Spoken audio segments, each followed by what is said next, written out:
ഒരു പ്രോലൈഫ് ഗീതമാണ് 8-ാം സങ്കീർത്തനം. ജീവനും ദൈവമഹത്വവും പരസ്പര ആപേക്ഷികങ്ങളാണ്.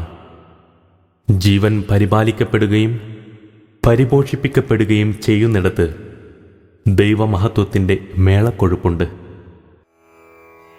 കർത്താവേ, ഞങ്ങളുടെ കർത്താവേ, ഭൂമിയിലെങ്ങും അവിടുത്തെ നാമം എത്ര മഹനീയം. കർത്താവേ, ഞങ്ങളുടെ കർത്താവേ, ഭൂമിയിലെങ്ങും അവിടുത്തെ നാമം എത്ര മഹനീയം. കർത്താവേ, ഞങ്ങളുടെ കർത്താവേ, ഭൂമിയിലെങ്ങും അവിടുത്തെ നാമം എത്ര മഹനീയം. അങ്ങയുടെ മഹത്വം ആകാശങ്ങൾക്കുമീതെ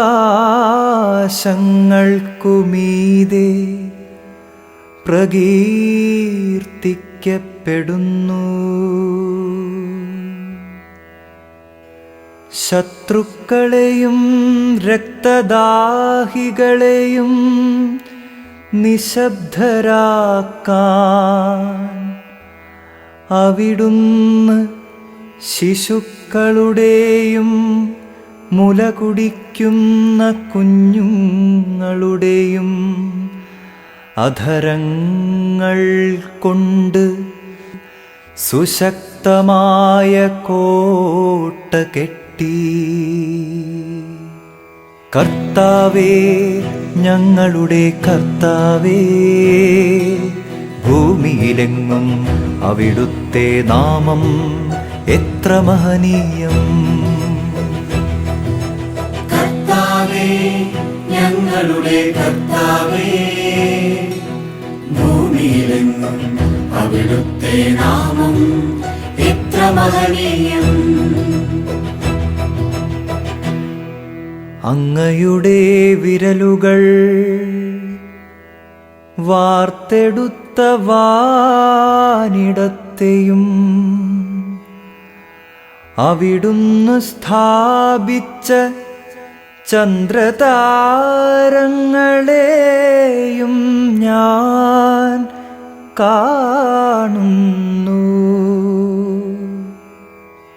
അവിടുത്തെ ചിന്തയിൽ വരാൻ മാത്രം മർത്യന് എന്തു മേന്മയുണ്ട്.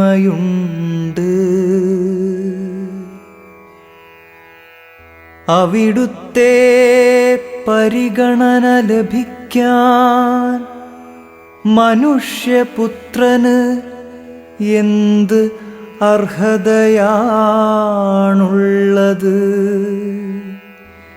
എന്നിട്ടും അവിടുന്ന് അവനെ ദൈവദൂതന്മാരെക്കാൾ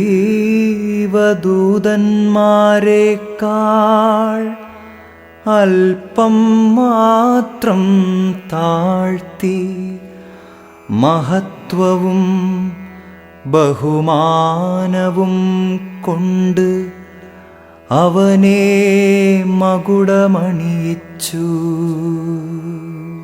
കർത്താവേ, ഞങ്ങളുടെ കർത്താവേ, ഭൂമിയിലെങ്ങും അവിടുത്തെ നാമം എത്ര മഹനീയം.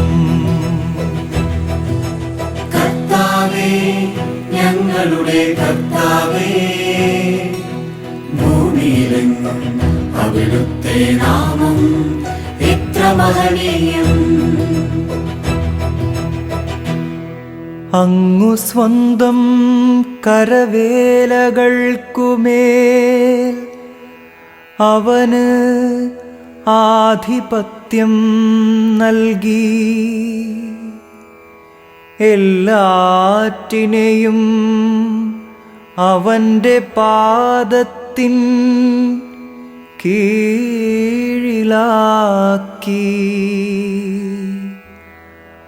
ആടുകളെയും കാളകളെയും വന്യമൃഗങ്ങളെയും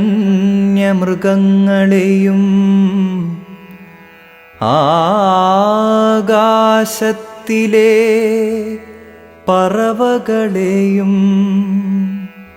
സമുദ്രത്തിലെ മത്സ്യങ്ങളെയും കടലിൽ സഞ്ചരിക്കുന്ന സകലതിനെയും തന്നെ. കർത്താവേ, ഞങ്ങളുടെ കർത്താവേ, ഭൂമിയിലെങ്ങും അവിടുത്തെ നാമം എത്ര മഹനീയം. കർത്താവേ, ഞങ്ങളുടെ കർത്താവേ, ഭൂമിയിലെങ്ങും അവിടുത്തെ നാമം എത്ര മഹനീയം.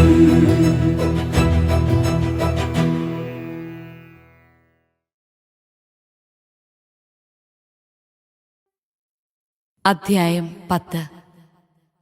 സോളമന്റെ കീർത്തിയെപ്പറ്റി കേട്ട ഷേബാരാജ്ഞി അവനെ പരീക്ഷിക്കാൻ കുറെ കടം കഥകളുമായി വന്നു.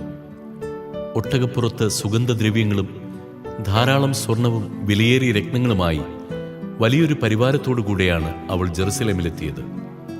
സോളമനെ സമീപിച്ച് ഉദ്ദേശിച്ചതെല്ലാം അവൾ പറഞ്ഞു. അവളുടെ എല്ലാ ചോദ്യങ്ങൾക്കും സോളമൻ മറുപടി നൽകി.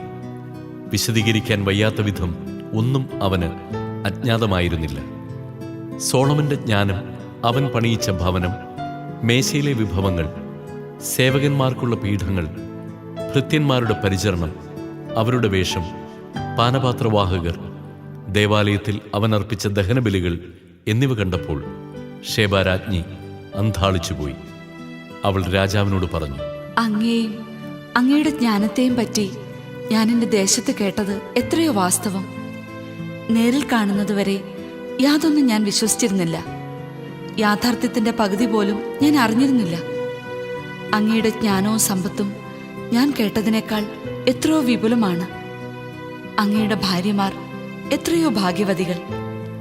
അങ്ങയുടെ സന്നിധിയിൽ സദാ കഴിച്ചുകൂട്ടുകയും ജ്ഞാനം ശ്രവിക്കുകയും ചെയ്യുന്ന അങ്ങയുടെ ദാസന്മാർ എത്ര ഭാഗ്യവാന്മാർ. അങ്ങിൽ പ്രസാദിച്ച് ഇസ്രായേലിന്റെ രാജാസനത്തിൽ അങ്ങേ ഇരുത്തിയ അങ്ങയുടെ ദൈവമായ കർത്താവ് വാഴ്ത്തപ്പെടട്ടെ. കർത്താവ് ഇസ്രായേലിനെ അനന്തമായി സ്നേഹിച്ചതിനാൽ നീതിയും ന്യായവും നടത്താൻ അങ്ങേ രാജാവാക്കി. അവൾ രാജാവിന് 120 താലന്ത് സ്വർണവും വളരെയേറെ സുഗന്ധദ്രവ്യങ്ങളും രത്നങ്ങളും കൊടുത്തു. ഷേബാരാജ്ഞി സമ്മാനിച്ചിടത്തോളം സുഗന്ധദ്രവ്യങ്ങൾ പിന്നീടാരും സോളമന് കൊടുത്തിട്ടില്ല. ഓഫീറിൽ നിന്ന് സ്വർണവുമായി വന്ന ഹീരാമിന്റെ കപ്പലുകൾ ധാരാളം രക്തചന്ദനവും രത്നങ്ങളും കൊണ്ടുവന്നു. രാജാവ് ആ ചന്ദനം കൊണ്ട് കർത്താവിന്റെ ആലയത്തിലും കൊട്ടാരത്തിലും തൂണുകളും ഗായകർക്ക് വീണയും തമ്പുരുവും ഉണ്ടാക്കി. അത്തരം ചന്ദനം ഇന്നുവരെ ആരും കൊണ്ടുവന്നിട്ടില്ല, കണ്ടിട്ടുമില്ല. രാജാവ് ഷേബാരാജ്ഞിക്ക് സമ്മാനമായി നൽകിയവയ്ക്ക് പുറമെ അവൾ ആഗ്രഹിച്ചതും ചോദിച്ചതുമെല്ലാം നൽകി. അവൾ സേവകരോടൊത്ത് സ്വദേശത്തേക്ക് മടങ്ങി. സോളമന് ഒരു വർഷം ലഭിച്ചിരുന്ന സ്വർണം 666 താലന്താണ്. വ്യാപാരികളിൽ നിന്നുള്ള നികുതിയും ചുങ്കവും വിദേശ രാജാക്കന്മാരും ദേശാധിപതികളും നൽകിയ കപ്പവും വഴി ലഭിച്ചിരുന്ന സ്വർണം വേറെയും. സ്വർണം അടിച്ചുപരത്തി സോളമൻ രാജാവ് 200 വലിയ പരിചകളുണ്ടാക്കി. ഓരോ പരിചയ്ക്കും 600 ഷെക്കൽ സ്വർണം ചെലവായി. സ്വർണം അടിച്ചുപരത്തി 300 പരിചകൾ കൂടി ഉണ്ടാക്കി. ഓരോന്നിനും 3 മീന സ്വർണം വേണ്ടി വന്നു. രാജാവ് ഇവ ലെബനോൻ കാനന മന്ദിരത്തിൽ സൂക്ഷിച്ചു. രാജാവ് വലിയൊരു ദന്തസിംഹാസനമുണ്ടാക്കി സ്വർണം പൊതിഞ്ഞു. അതിന് 6 പടികളുണ്ടായിരുന്നു. പിൻഭാഗത്ത് കാളക്കുട്ടിയുടെ തലയും ഇരുവശത്തും കൈത്താങ്ങികളും അതിനടുത്ത് 2 സിംഹങ്ങളും ഉണ്ടായിരുന്നു. 6 പടികളിൽ ഇരുവശത്തുമായി 12 സിംഹങ്ങളെ നിർമ്മിച്ചു. ഇത്തരമൊരു ശില്പം ഒരു രാജ്യത്തും ഉണ്ടായിരുന്നില്ല. സോളമൻ രാജാവിന്റെ പാനപാത്രങ്ങളെല്ലാം സ്വർണ്ണ നിർമ്മിതമായിരുന്നു. ലെബനോൻ കാനന മന്ദിരത്തിലെ എല്ലാ പാത്രങ്ങളും തങ്കം കൊണ്ടുള്ളതും. സോളമന്റെ കാലത്ത് വെള്ളി വിലപ്പെട്ടതേ ആയിരുന്നില്ല. അതിനാൽ വെള്ളി കൊണ്ട് ഒന്നും തന്നെ നിർമ്മിച്ചിരുന്നില്ല. കടലിൽ ഹീരാമിന്റെ കപ്പലുകളോടൊപ്പം രാജാവിന് താർഷീഷിലെ കപ്പലുകളും ഉണ്ടായിരുന്നു. അവ 3 വർഷത്തിലൊരിക്കൽ സ്വർണം, വെള്ളി, ആനക്കൊമ്പ്, കുരങ്ങുകൾ, മയിലുകൾ ഇവ കൊണ്ടുവരിക പതിവായിരുന്നു. ഇങ്ങനെ സോളമൻ രാജാവ് സമ്പത്തിലും ജ്ഞാനത്തിലും ഭൂമിയിലുള്ള സകല രാജാക്കന്മാരെയും പിന്നിലാക്കി. ദൈവം സോളമന് നൽകിയ ജ്ഞാനം ശ്രവിക്കാൻ എല്ലാ ദേശക്കാരും അവന്റെ സാന്നിധ്യം തേടി. ഓരോരുത്തരും ആണ്ടുതോറും വെള്ളിയും സ്വർണവും കൊണ്ടുള്ള ഉരുപ്പടികൾ, തുണിത്തരങ്ങൾ, മീറ, സുഗന്ധദ്രവ്യങ്ങൾ, കുതിര, കോവർ കഴുത എന്നിവ ധാരാളം അവന് സമ്മാനിച്ചു. സോളമൻ രഥങ്ങളെയും കുതിരക്കാരെയും ശേഖരിച്ചു. തന്റെ 1400 രഥങ്ങൾക്കും 12,000 കുതിരക്കാർക്കും നഗരങ്ങളിലും രാജാവിന് സമീപം ജെറുസലേമിലും താവളം നൽകി. ജെറുസലേമിൽ കല്ലുപോലെ വെള്ളി അവൻ സുലഭമാക്കി. ദേവദാരു ഷെഫലായിലെ അത്തിമരം പോലെ സമൃദ്ധവുമാക്കി. ഈജിപ്തിൽ നിന്നും കൂവയിൽ നിന്നും സോളമൻ കുതിരകളെ ഇറക്കുമതി ചെയ്തു. രാജാവിന്റെ വ്യാപാരികൾ അവയെ കൂവയിൽ നിന്ന് വിലയ്ക്ക് വാങ്ങി. ഈജിപ്തിൽ രഥമൊന്നിന് 600, കുതിരയൊന്നിന് 150 ഷെക്കൽ വെള്ളിയായിരുന്നു വില. ഹിത്യരുടെയും സിറിയാക്കാരുടെയും രാജാക്കന്മാർക്ക് രാജവ്യാപാരികൾ വഴി അവ കയറ്റുമതി ചെയ്തു. അധ്യായം 8. ജ്ഞാനിയെപ്പോലെ ആരുണ്ട്? പൊരുളറിയുന്നവൻ ആരുണ്ട്? ജ്ഞാനം മുഖത്തെ പ്രശോഭിപ്പിക്കുന്നു, പരുഷഭാവത്തെ അകറ്റുന്നു. ദൈവനാമത്തിൽ ചെയ്ത ശപഥമോർത്ത് രാജകൽപ്പന പാലിക്കുക.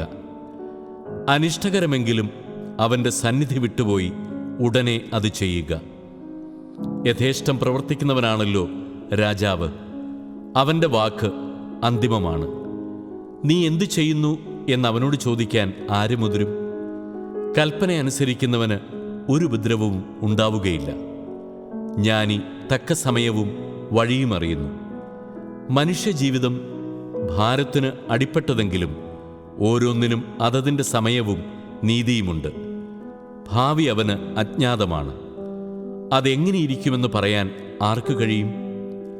പ്രാണനെ പിടിച്ചു നിർത്താനോ മരണസമയം നിശ്ചയിക്കാനോ ആർക്ക് കഴിയും? യുദ്ധസേവനത്തിൽ നിന്ന് വിടുതലില്ല. ദുഷ്ടതയ്ക്ക് അടിമയായവരെ അത് മോചിപ്പിക്കുകയില്ല. മനുഷ്യൻ മനുഷ്യന്റെ മേൽ അധികാരം സ്ഥാപിച്ച് ദ്രോഹിക്കുന്നതിനിടയിൽ സൂര്യന് കീഴുള്ള എല്ലാറ്റിലും സൂക്ഷ്മ നിരീക്ഷണം നടത്തി കണ്ടെത്തിയതാണിത്. ദുഷ്ടന്മാരെ സംസ്കരിക്കുന്നത് ഞാൻ കണ്ടു. വിശുദ്ധ സ്ഥലത്ത് വ്യാപരിച്ചിരുന്നവരാണ് അവർ. ഇതൊക്കെ ചെയ്ത തങ്ങളുടെ നഗരത്തിൽ അവർ ശ്ലാഘിക്കപ്പെട്ടിരുന്നു. ഇതും മിഥ്യ തന്നെ.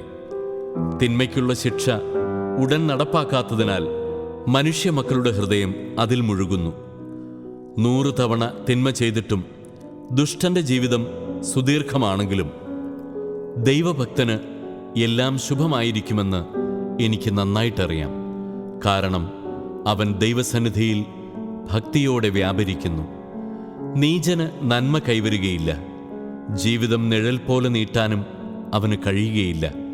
കാരണം അവൻ ദൈവസന്നിധിയിൽ ഭയത്തോടെയല്ല വ്യാപരിക്കുന്നത്. നീതിമാന്മാർക്ക് നീചന്മാരുടെ പ്രവൃത്തികൾക്ക് യോജിച്ച അനുഭവവും നീചന്മാർക്ക് നീതിമാന്മാരുടെ പ്രവൃത്തികൾക്ക് യോജിച്ച അനുഭവമുണ്ടാകുന്നു എന്നത് ഭൂമിയിലുള്ള ഒരു മിഥ്യയാണ്. ഇതും മിഥ്യയാണെന്ന് ഞാൻ പറഞ്ഞു. ഇവിടെ ഞാൻ നിർദ്ദേശിക്കുന്നത് സന്തോഷിക്കുക എന്നാണ്. ഭക്ഷിക്കുകയും പാനം ചെയ്യുകയും ആനന്ദിക്കുകയും ചെയ്യുന്നതല്ലാതെ വേറെ ഭാഗ്യമില്ല.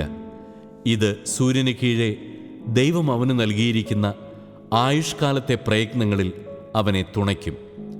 ജ്ഞാനത്തെ അറിയാനും മനുഷ്യന്റെ വ്യാപാരങ്ങൾ മനസ്സിലാക്കാനും ഞാൻ രാപ്പകൽ വിശ്രമമെന്നിയെ പരിശ്രമിച്ചു. അപ്പോൾ കണ്ടത് ദൈവത്തിൻ്റെ കരവേലകളാണ്. സൂര്യന് കീഴെ നടക്കുന്ന പ്രവൃത്തികളെല്ലാം കണ്ടുപിടിക്കാൻ മനുഷ്യന് സാധ്യമല്ലെന്നാണ്. എത്ര ബുദ്ധിമുട്ടി അന്വേഷിച്ചാലും അത് കണ്ടെത്തുകയില്ല. അത് കണ്ടുപിടിച്ചുവെന്ന് ബുദ്ധിമാൻ അവകാശപ്പെട്ടാലും അത് അവന് അതീതമത്രേ.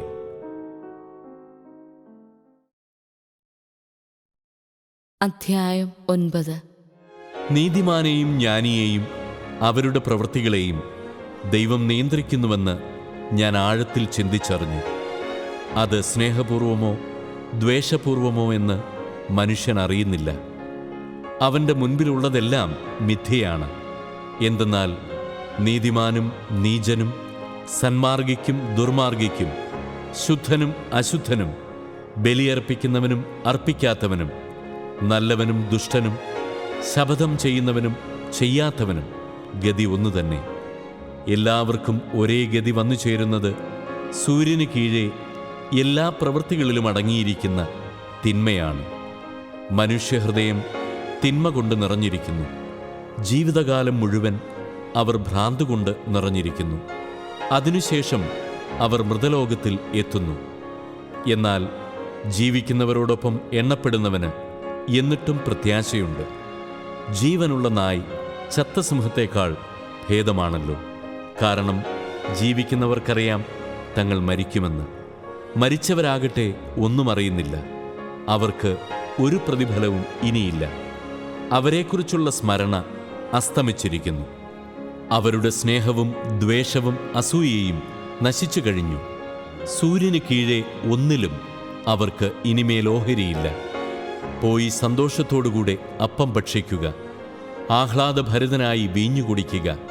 കാരണം നീ ചെയ്യുന്നത് ദൈവം അംഗീകരിച്ചു കഴിഞ്ഞതാണ്. നിന്റെ വസ്ത്രം എപ്പോഴും ശുഭ്രമായിരിക്കട്ടെ. നീ തലയിൽ എണ്ണ പുരട്ടാതിരിക്കരുത്. സൂര്യന് കീഴെ ദൈവം നിനക്ക് നൽകിയിരിക്കുന്ന വ്യർത്ഥമായ ജീവിതം നീ സ്നേഹിക്കുന്ന ഭാര്യയോടൊത്ത് ആസ്വദിക്കുക. കാരണം അത് നിന്റെ ജീവിതത്തിൻ്റെയും സൂര്യന് കീഴെ നീ ചെയ്യുന്ന പ്രയത്നത്തിൻ്റെയും ഓഹരിയാണ്. ചെയ്യാനുള്ളത് സർവശക്തിയോടും കൂടെ ചെയ്യുക. എന്തെന്നാൽ നീ ചെന്നു ചേരേണ്ട പാതാളത്തിൽ ജോലിക്കോ ചിന്തയ്ക്കോ വിജ്ഞാനത്തിനോ അറിവിനോ സ്ഥാനമില്ല.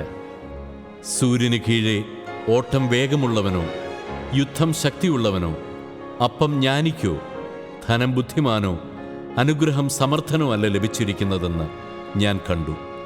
എല്ലാം യാദൃച്ഛികമായി സംഭവിക്കുന്നതാണ്. തൻ്റെ സമയം മനുഷ്യന് അജ്ഞാതമാണ്.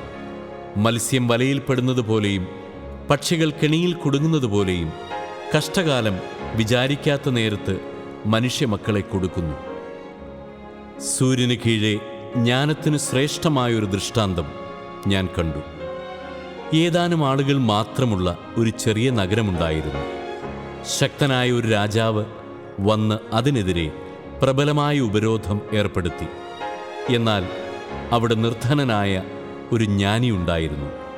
അവൻ തൻ്റെ ബുദ്ധി കൊണ്ട് ആ നഗരത്തെ രക്ഷിച്ചു.